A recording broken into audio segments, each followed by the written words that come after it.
Presidenti Amerikan Joe Biden dhe i kinez Xi Jinping zhvilluan sot një bisedë telefonike për rreth 2 orë mes tensioneve në Ukrainë. Biseda vjen pas një paralajmërimi të fortë të shtëpisë së Bardhë drejtuar Pekinit se do të përballej me një reagim të ashpër nëse do të ofrojë ndihmë ushtarake apo ekonomike për sulmin rus ndaj Ukrainës. Do të lidhemi tani me gazetaren e Zërit Amerikës Menada Zaimi për të mësuar më shumë rreth bisedës mes dy udhëheqësve. Menada, Kina ka patur kryesisht një retorikë mbështetëse ndaj presidentit Putin dhe nuk e ka dënuar sulmin brutal ndaj Ukrainës. A ishte kjo sot fryma e bisedës dhe çfarë tha presidenti Biden?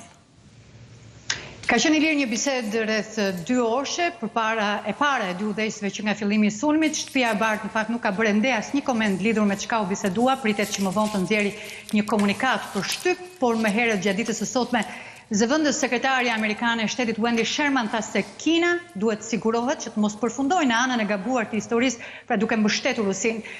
Pekini, duke u referuar takimit, tha se presidenti Xi i tha sot zotit Biden se lufta në Ukrainë duhet përfundojë sa më shpejt jetë e mundur, por duket se nuk ka bërë asnjë kritik direkte ndaj presidentit Putin. Qartësisht Washingtoni dhe Pekini kanë qëndrime të ndryshme dhe si shtas zëdhënësja e shtëpisë Bardhë Jem Psaki dje, presidenti Biden do ta pyeste pikërisht për këtë zotin Xi në lidhje me mbështetjen retorike të Pekinit ndaj Putinit dhe mungesës së denoncimit të sulmit rus. Ka një shqetësim të inteligjencës amerikane se Kina do ta ndihmojë ushtarakisht dhe financiarisht Rusinë në agresionin e saj ushtarak ndaj Ukrainës, por Washingtoni ka paralajmëruar për një përgjigje të ashpër nëse një gjë e tillë do të ndodhte. Ndërkaq që Menada, zyrtarët Ukrainas dhe ata rus thonë se kanë bërë përparim në negociatat mes tyre. Por çfarë mendon Washingtoni lidhur me fatin e tyre? Ka gjasa të ketë një marrëveshje së shpejti? Genta, Washingtoni thotë se nuk sheh asnjë provë që Rusia të jetë serioze për të ndjekur rrugën e diplomacisë dhe nuk ka parë ndonjë përpjekje domethënëse që Moska të jap fund luftës.